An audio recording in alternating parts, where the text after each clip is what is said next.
दक्षिण पूर्व मध्य railway Nagpur division की डीआरएम नम्रता त्रिपाठी ने 15 जुलाई को बालाघाट स्टेशन का निरीक्षण किया।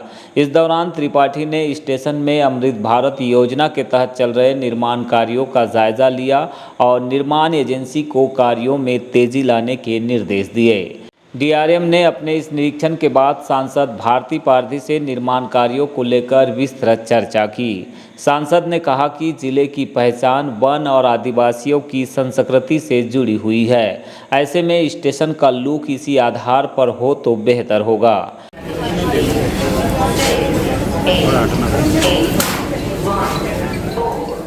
डीआरएम नम्रता त्रिपाठी आज सुबह के समय स्पेशल सैलून से बालाघाट पहुंची थी। इस दौरान मीडिया से चर्चा करते हुए अंडरब्रिज के निर्माण में हो रही देरी पर कहा कि मानसून के कारण कार्य में विलंब हो रहा है। अक्टूबर तक कार्य पूरा कर लिया जाएगा। उन्होंने रायपुर नागपुर सीधी रेल सेवा और बरौनी ट्रेन को बालाघाट से होकर चलाए जाने के सवाल पर कहा है कि यह रेलवे बोर्ड तय करता है, हमारे क्षेत्राधिकार के बाहर है। यदि ऐसा कोई प्रस्ताव सांसद की ओर से मिलता है तो बोर्ड उस पर ध्यान दे सकता है।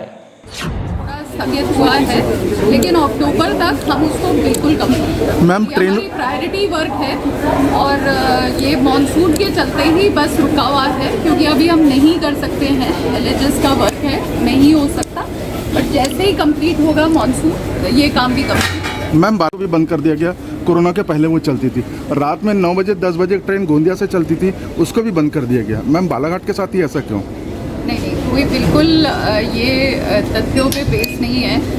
पहले थोड़ा सा, क्योंकि हमारे कुछ यहाँ पे इंफ्रास्ट्रक्चर के वर्क्स चल रहे थे, जिनकी वजह से हमने ये कैंसलेशंस किए थे और ट्रेन लेट हो रही थी। लेकिन अभी अगर आप देखेंगे जो ट्रेन रनिंग है, बहुत ज़्यादा इम्प्रूवमेंट है। पिछले 1 महीने का अगर आप पैसेंजर से बात करें, अभी मैं कटंगी में भी रुकी थी, वहाँ पे भी मेरा इंटरेक्शन हुआ पैसेंजर से और उन्होंने भी ये एक्नॉलेज किया कि बहुत ज़्यादा इम्प्रूवमेंट आया है पंक्चुअलिटी में, और ये आगे वाले समय में भी आप सुधार ही देखेंगे। क्या हम बरौनी को बालाघाट से डाइवर्ट नहीं कर सकते? ये जो डिसीजन हैं ये रेलवे बोर्ड लेवल पे होते हैं, ये हमारे क्षेत्राधिकार में नहीं आते हैं। तो जो भी ऊपर से निर्देश आएगा उसी के हिसाब से हम ट्रेन चलाएंगे। उत्कृष्ट विद्यालय बालाघाट में अध्ययनरत छात्र इन दिनों अपनी पढ़ाई को लेकर काफ़ी चिंतित है। दरअसल इन छात्रों की चिंता का कारण कुछ और नहीं बल्कि यहाँ पर चल रही डीएलएड की परीक्षा है। इस परीक्षा की वजह से पूरी पढ़ाई के बिना ही छात्रों की छुट्टी हो जाती है, जिससे यहाँ पढ़ाई कर रहे कक्षा 12वीं और अन्य कक्षा के विद्यार्थी काफ़ी निराश है। छात्रों का कहना है कि बीते 3 दिनों से विद्यालय में डीएलएड की परीक्षा संचालित हो रही है। इस कारण विषयवार परेड नहीं हो पा रहे हैं। कभी 1 परेड होता है तो कभी 2 परेड। इसके बाद स्कूल की छुट्टी कर दी जाती है, जबकि डीएलएड की परीक्षा आगामी 2 अगस्त तक संचालित होनी है।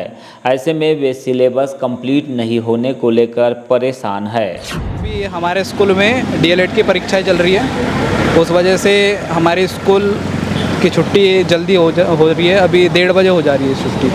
अच्छा, कितने दिनों से ये विगत 3 दिनों से। तो क्या चाहते हो आप लोग?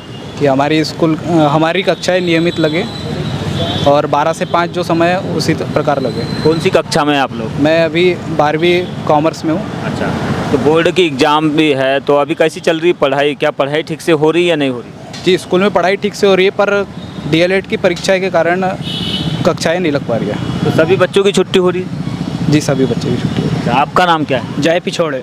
निर्धारित समय उस समय पर अगर क्लासें नहीं लग रही है तो इससे क्या परेशानी आप लोगों को? सर उसमें तो काफ़ी बच्चों को दिक्कतें हो रही, बच्चे दूर से आते हैं सर, और उसके बाद पढ़ाई नहीं हो पा रहा है स्कूल पे। बच्चे सर 12 बजे आते हैं और 1:30 बजे छुट्टी हो जाता है सर।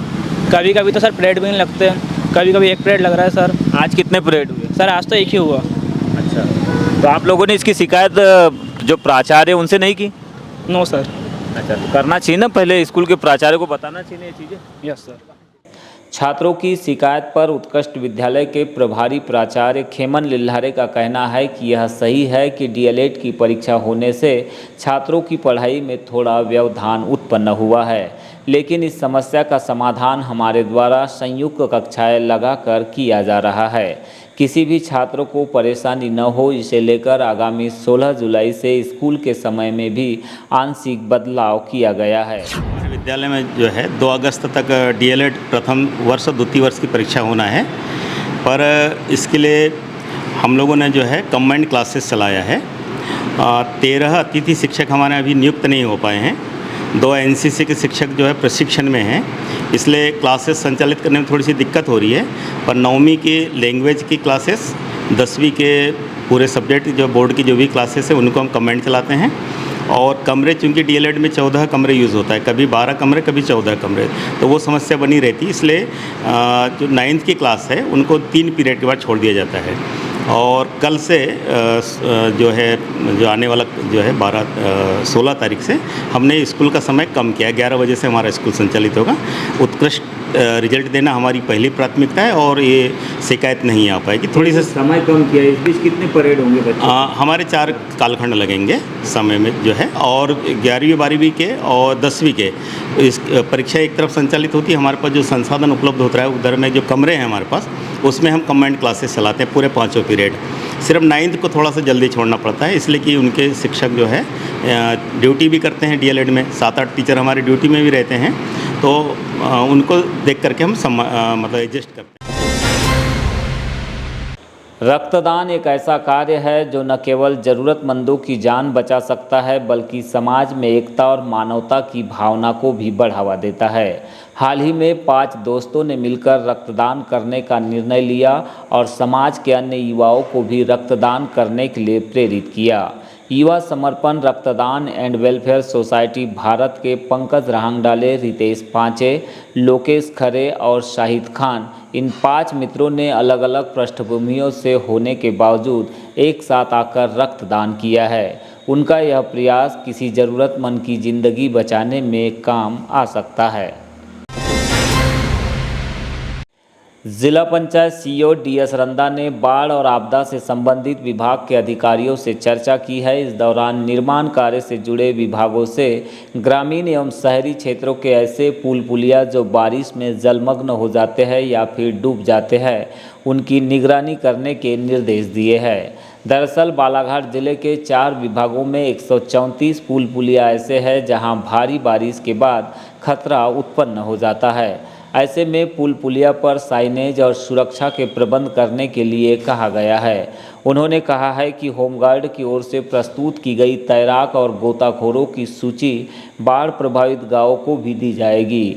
होमगार्ड का अमला निर्धारित स्थलों पर उपयुक्त सामग्री के साथ मौजूद रहे, इस हेतु भी जिला पंचायत के सीईओ ने निर्देश दिए हैं।